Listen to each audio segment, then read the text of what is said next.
If you're a transplant to the Northwest, you want to talk. If you're from the Northwest, you're like, shut up and sit down.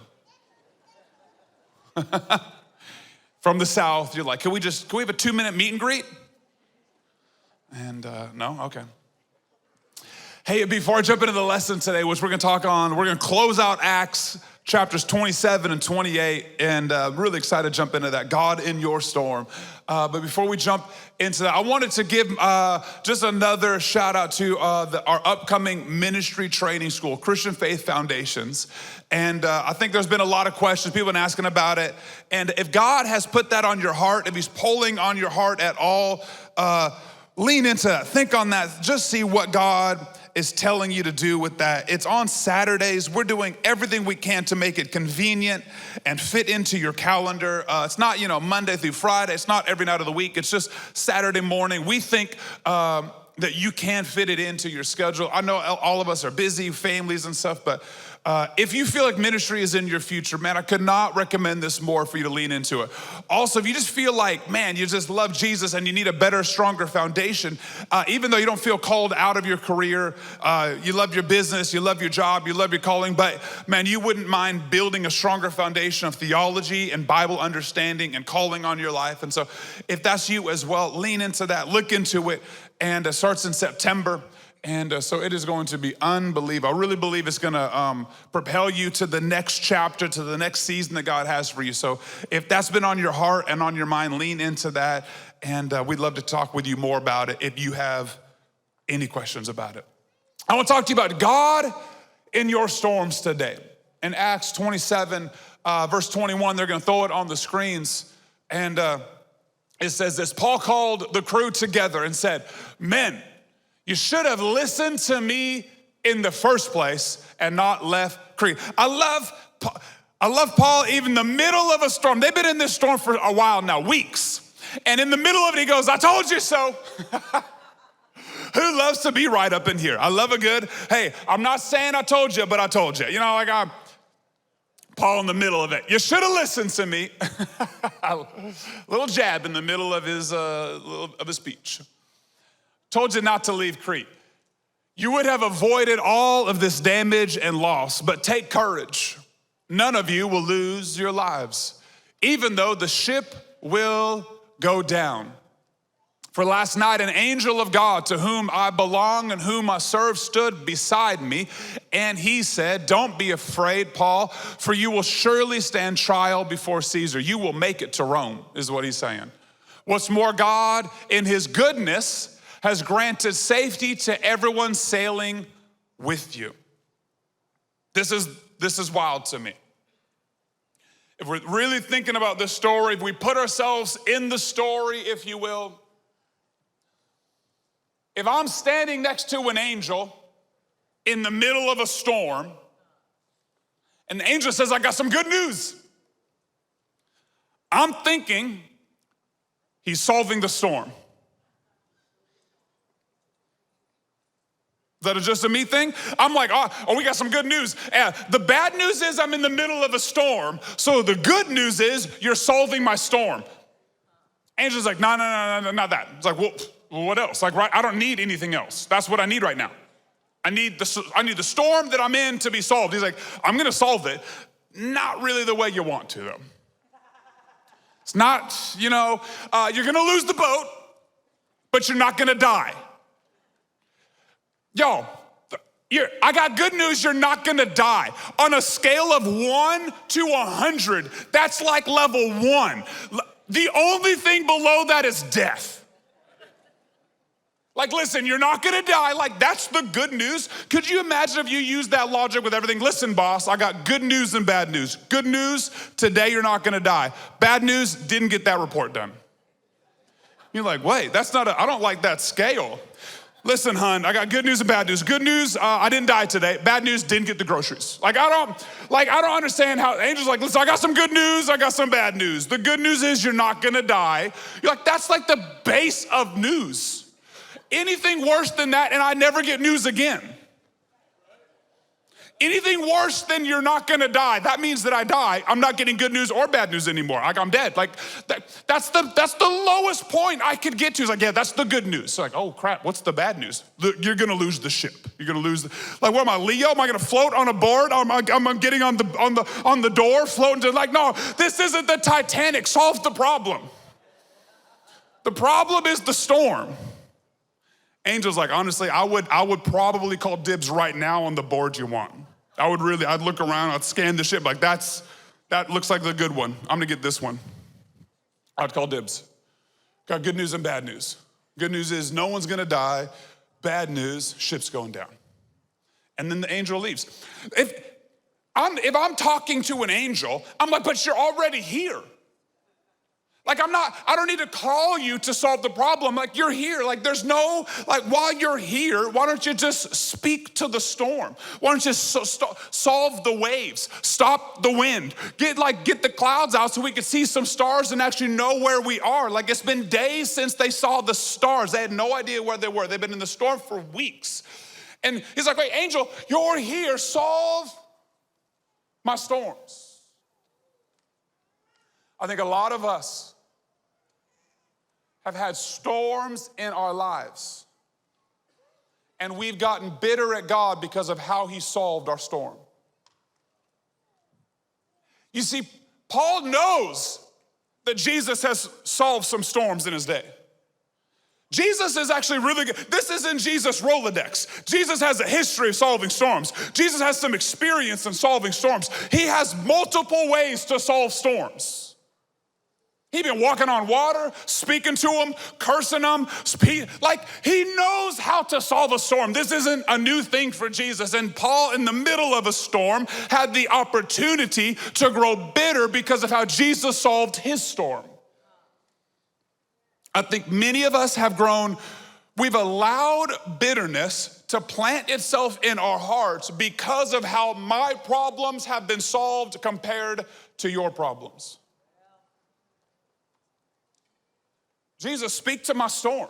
Jesus like, you better hold on to a boat. A little raft. You better get your arms around something.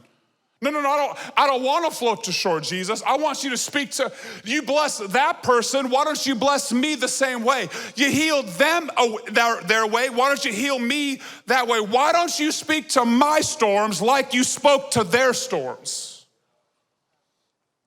And we get frustrated. We get sideways with God. We get upset with God. We feel like, God, do you love me because I've gone through how many miscarriages? I've gone through how much infertility? I've gone through how many treatments of cancer? I've gone through how many setbacks? I can't make this business work, and I can't make this employee work. And how many times do I have to keep struggling, God, because they're having an easier time than me? You solved their problems way easier. You spoke to their storms way different. Why won't you do that for my storm? See, the truth of the matter is, Paul decided bitterness wasn't gonna hit his heart, no matter what he went through. It doesn't come down to if what you've gone through qualifies for you to be bitter.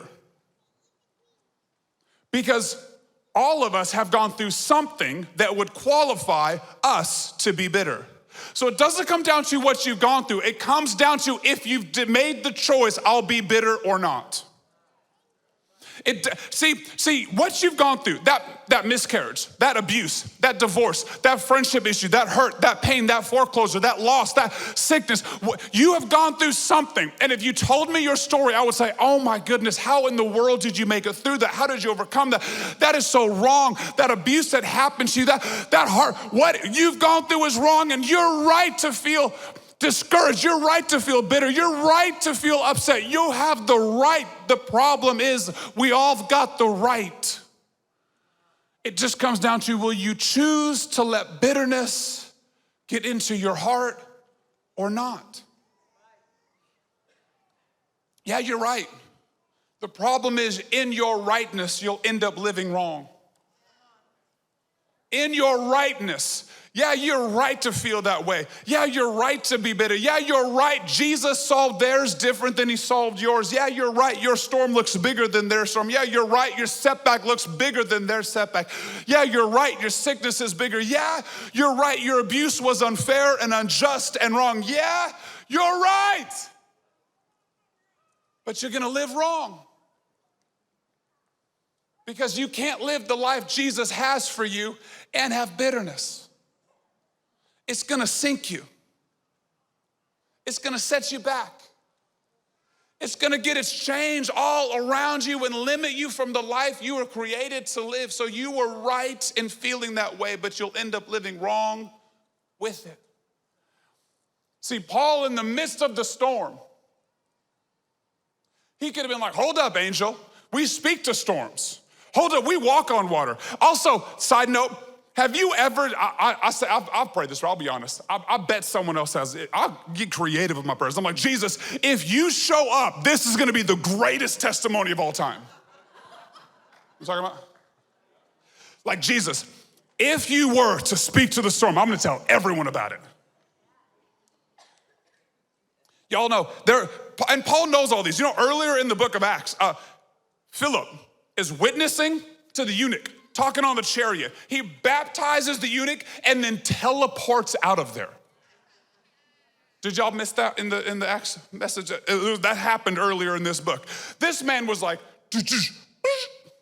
gone. Just pre-Star Trek, beam me up, out. Gone. Paul's like, God, let's do that. Let's do that thing. The teleport me to the beach. Just bang. I promise you, God, I will give an altar call. They're gonna be swimming to the beach, and I'll be like, come to Jesus, come to Jesus, come to Jesus, come. And they're gonna be like, Jesus, it's gonna be amazing. Jesus like, no, that one's not gonna work on this time. I'm still gonna need you to get a board and float to shore. He's like, no, let's do the walking on water, the Peter thing. I'll trust you the whole time. Unlike Peter, he got to doubt it halfway through. I'm gonna get all the way to shore walking on water. He's like, no, not for you. He's like, okay, speak to the water, not for you. Like, come on, Jesus, let's do something. He's like, hey, I'm doing something. Get a board. Like, I don't like this plan. See, if you followed my plans, then I would be a better witness. I would testify, I would get people to you if you just followed. Why? Because we think God's bad at being God sometimes. We think we would be better. If you would just follow my plans and allow me to be my own God, it would work out better for me. We can't allow our storms to change our faith. We can't allow our storms to plant bitterness. We can't allow our storms to plant doubt. We can't allow our storms to allow comparison into our lives. No matter what you're going through, don't allow that struggle to say, well, they did it differently. God did something different for them. No, he shows up to Paul and he's showing up to you. I got good news. You're gonna make it through this. You're gonna overcome this. You're gonna rise above this. This will not take you out. Yeah, it's gonna be hard. Yeah, it's gonna be trying. Yeah, it's gonna test your faith. It's gonna stretch your faith. It's gonna be a struggle. But you can overcome. The other thing to me that stands out is Paul doesn't allow his setback. He doesn't allow his disappointment. He doesn't allow his discouragement in the moment to approve of disobedience. See, many of us have allowed our disappointments co-sign disobedience. Because God didn't show up for me, I'm not showing up for him. Because God hasn't blessed me, I'm not gonna tithe. Because God hasn't healed me, I'm not gonna pray. Because it didn't work out the way I want, I'm allowing myself to not follow totally, wholly. I've co-signed my disobedience because of my disappointments. It happens to all of us. We've all had setbacks. We've all had struggles. We've all had something not work out according to plans. We've all had something not work out the way we hoped or we dreamed. We all have felt like, man, I've been fighting for health. I've been fighting for my marriage. I've been struggling parenting. I've been working so hard and I just don't feel like God has shown up. And in the midst of it, don't allow your discouragement to allow disobedience. Just because you're struggling does not allow or co-sign you be like, oh, I'm not following no more. Now don't lose sight of that. Don't lose sight of that. You know the other thing that I think many of us do, I know I do it.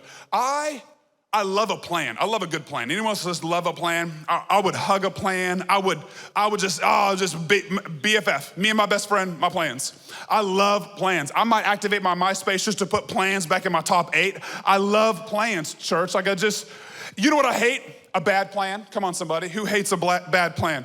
You know what I really hate? Let's just see. No, let's not just see. Let's plan now so we know what to expect. Don't like, let's just see ideas. I love a good plan. You know how much I love plans? I'll Waze everywhere. When I mean everywhere, I literally mean, I got a little coffee shop that I was writing this message at. It's about a mile away from my house. I Wazed it. Not because I don't know where it is, but I wanted the perfect plan. I needed the fastest route. Okay, come on somebody. I needed to know if there was a police officer on the route because I might hit 35 in a 30. Okay, don't judge me for this. Okay, don't get mad at me. We're on a journey for Jesus. Okay, I'm working out my own salvation. Judge yourself, not me. I bet Jesus rode his donkey fast too. Okay, so come on somebody. He was like, let's roll. Let's get there. We got life to live. We got someone to reach. So I got to do something. Anyway, so I Waze everywhere. I like a plan. Come on, somebody. He had that good horsepower. You know what I'm talking about? That donkey was, let's rock. Get them branches on the ground. I'm coming. I think many of us do this. I think we overplan our journey with Jesus. We overplan our trip. We overplan our life. And the problem is when Jesus doesn't hit every one of the plans that we have, we think he missed something. Like, Jesus, what happened? You didn't show up. He's like, yeah, we didn't agree on that. You agreed on that. That wasn't part of my plan. So see, here's what I mean. Paul, had he said, I'm gonna go to Rome and speak the message of Jesus, which that's where Paul was headed in this journey. Had he said, but it's gonna be fast and easy and peaceful and there's gonna be no storm, there'll be no struggle. Like, had he had all these preconceived ideas about the journey with Jesus, then when all of that stuff wouldn't have happened, he would have doubted God on the trip. He would have doubted God on the journey. And many of us have over-planned our journeys with Jesus. And when they don't go according to plan, we think Jesus hasn't shown up. But he just hasn't done your plan. Doesn't mean he's not there. And too many of us are going, God, where are you? And he's like, I've been here the whole time. Yeah, but I'm going through a struggle. I never promised you wouldn't. But I'm going through a setback. I never promised you. I'm going through a storm. I never promised you would. See, too many of us have overplanned our trips and then question where Jesus is in our overplanned life. God, it's going to be easy. God, it's going to be blessed. God, how many of y'all, when you got married, standing on the altar, saying all your vows, could have dreamed the struggles you would have been going through?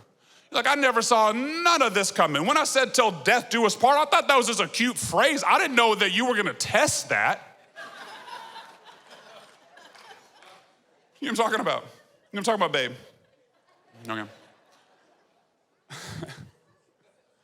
You know when you had your little kid at the hospital and they're all big, small and cute and adorable, you didn't know that they were gonna test your sanity, test your faith and your will and you didn't know that was coming.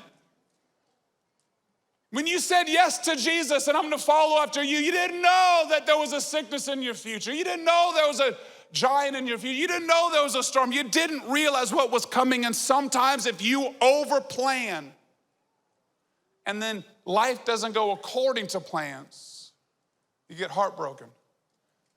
You get discouraged. You get a setback after setback. You start wondering, God, are you here? Are you with me? Are you for me? Do you love me? Can you hear me? And God's like, yes, I have been with you. I am for you. And from the beginning, I told you, Paul, that you were getting to Rome, and that hasn't changed. But how you get there is a different story. But I'm gonna get you to Rome. And God has been telling us, yeah, you got a plan on your life. You got a purpose on your life. Yeah, that marriage is gonna get there. That child is gonna get there. That business will get there. That blessing will get there. There is a plan on your life, and I will get you where I started to get you. I will complete the work that I started. But the journey might look a little different. It might go back and forth and up and down, but I will get you to Rome if you just stay faithful. Yeah, you got a destination to get to. We have a mountain to claim here. We have people to reach here. But man, it has taken twists and turns along the way that we didn't see coming. It does not mean that God has not been faithful and with us and for us. Don't overplan. Don't over detail. And then question God in those moments. Oh God, where were you? Like, no, I didn't say I was gonna do that from the beginning. I said I'd get you there. You guys remember that story of David? David in the Old Testament. Everyone knows David and Goliath. But you remember before Goliath, that moment where the prophet shows up and anoints David? You guys remember that's part of the story? Sometimes we forget that his dad, Jesse, the prophet shows up to Jesse. He's like, hey, I'm here to anoint your son. He brings in the firstborn. It's like, nope, not you. He brings in the next one. Nope, third, ninth. He keeps bringing sons, and this man had a lot of kids. Finally, the prophet's like, ain't none of them the right person. What's going on? Do you have another son? I'm confused. What's going on? Jesse's like, I got one left. He's in the field watching the sheep. I didn't even bring him into the party. Which is crazy. Goes back to everyone has a reason to feel offended. Everyone has a reason to be a victim. Everyone has a reason to be wounded, to be overlooked, to be unloved. David had all the reason in the world to have dad hurt, to have wounds and abandonment issues. Couldn't even get into the party to see a brother anointed. And he comes in, prophet's like, that's the one. Anoints David. What happens after he anoints David? Nothing. Go back out to the sheep, Dave. Wait, but I'm a king. No, you're a shepherd. Go watch them sheep. But I just got anointed. Yeah, shut up, dog. Go watch them sheep, bro. But I have the anointing of the Lord. Yeah, great. Bless your heart. Go outside. Nothing happens after he's anointed. Fast forward a little bit. Goliath shows up. Y'all know Goliath? Big old soldier, 10 feet tall, spear, shield, sword, warrior, shouting at the army, defying God. Dave shows up. He's like, oh, I got this guy. I've been practicing in private. No one's seen what I got. No one's seen what I can do. Takes out Goliath, kills Goliath. Then what happens to Dave? Whole nation singing his praise. There's songs written about him. So hold up, you're telling me that David was anointed? Nothing. But then endured a battle, elevated. You see, you're anointed. God anointed you from the womb. There's a plan and a purpose on your life. When he formed you in your mother's womb, there was a plan for your life. He knows the end from the beginning. And he formed you for that specific call. There is an anointing on your life for your marriage. There's an anointing to lead. There's an anointing to minister. There's an anointing to be a light. There is anointing on you, but God won't be able to use that until you're willing and able to endure the battles coming your way. It's not the anointing that's holding you back. It's the willingness to take on the giant that's holding you back. And too many of us are like, God, use me. And he's like, I need you to endure some storms. I need you to fight some giants. I need you to grab a board. When you grab a board, it doesn't mean he's not there, and it doesn't mean he doesn't love you. It doesn't mean he's not for you. It doesn't mean you're not anointed. It doesn't mean that you're not gonna get to the destination that he has for you. It just means he's stacking your testimony. That he's making a warrior out of you. That he's making someone that's got the faith and the courage and the grit and the determination to rise above anything and everything that this world has and anything that the devil can throw and anything that you can go through. God is like, let me show you that you and I together can overcome the world. But you have to overcome. And too many of us keep running from giants and complaining in the storm and questioning and doubting God in the midst of our struggles and going, God, where are you? And he's like, I'm here. I sent an angel. I told you you'd make it. Stop growing bitter in the midst of it. Stop allowing your faith to be questioned and to be shaken in the midst of a storm. Band could come onto the stage with us.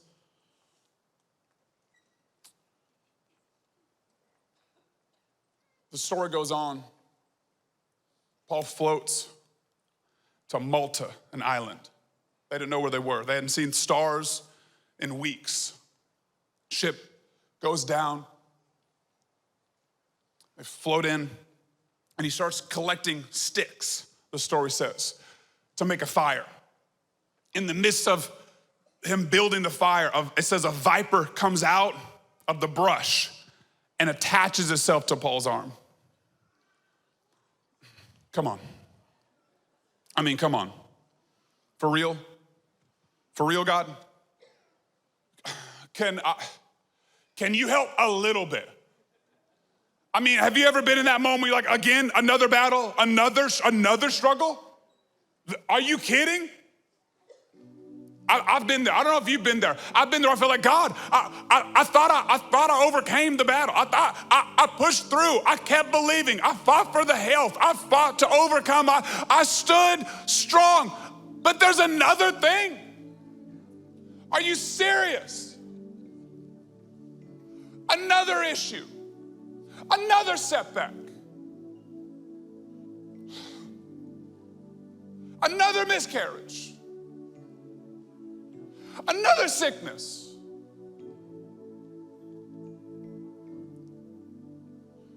Another bad month. Another failure. Like, God.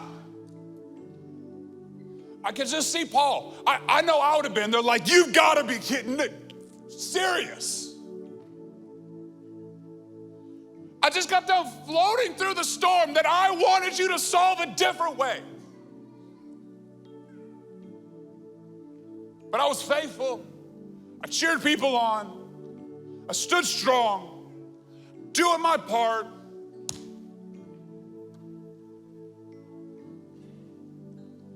But it says he shook it off and just lit the fire.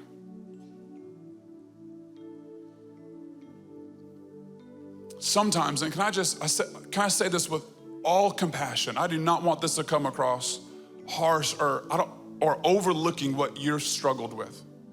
Sometimes we have to get to the point in our faith with God where attacks don't get to our heart. We just shake them off. We just shake them off.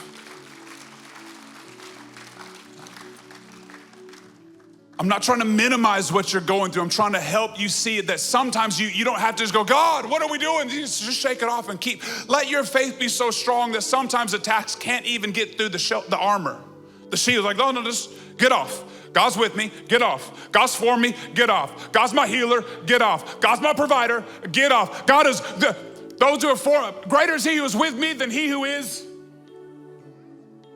Get off. But you've been sick, but he's my healer. But you've been real tired, but he's my provider.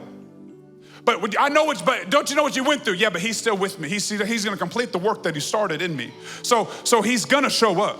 I'm just gonna shake that off. See, sometimes we allow issues that are an issue. It is a struggle. It is frustrating. But we allow it to become a roadblock, a hindrance, a mountain, when it could have just been a snake that you just brush off in the fire and keep moving.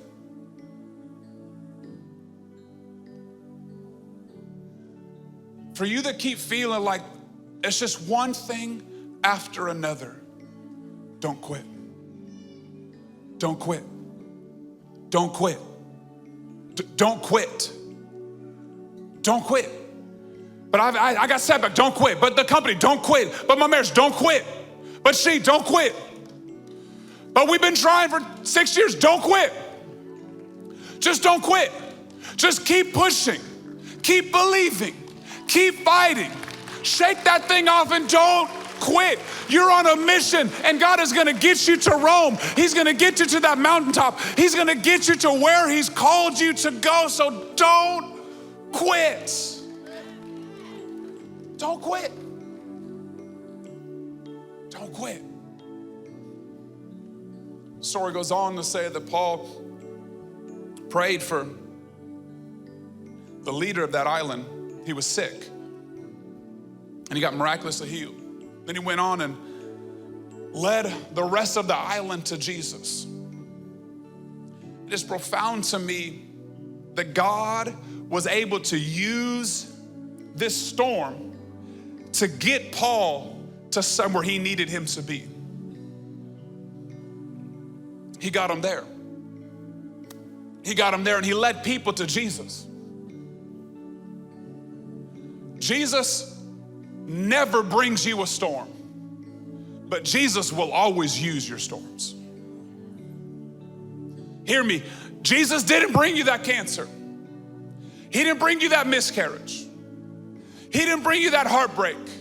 He didn't bring that abuse. He didn't bring that storm. He didn't bring that giant. He didn't bring that struggle. He didn't bring the failure. But if you're willing to trust Him with it, He'll use it every time. He'll use it every time. Yeah, you messed up, but if you trust Jesus with it, He's gonna use it for your good. Yeah, you had a failure. Yeah, you got sick. Yeah, you went through something. Jesus didn't bring it. But I promise you, my God is so good at using the storms that we find ourselves in. And He could use the storm in your life to get you where He needed you the whole time. He can use the storms.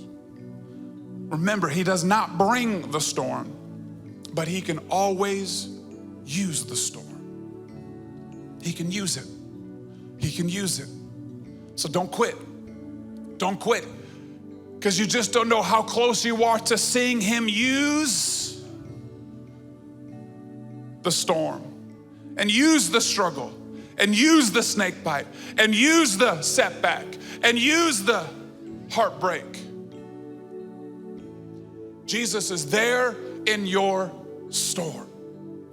And if you would trust Him with it, He's ready to use it. With every head bowed and every eye closed.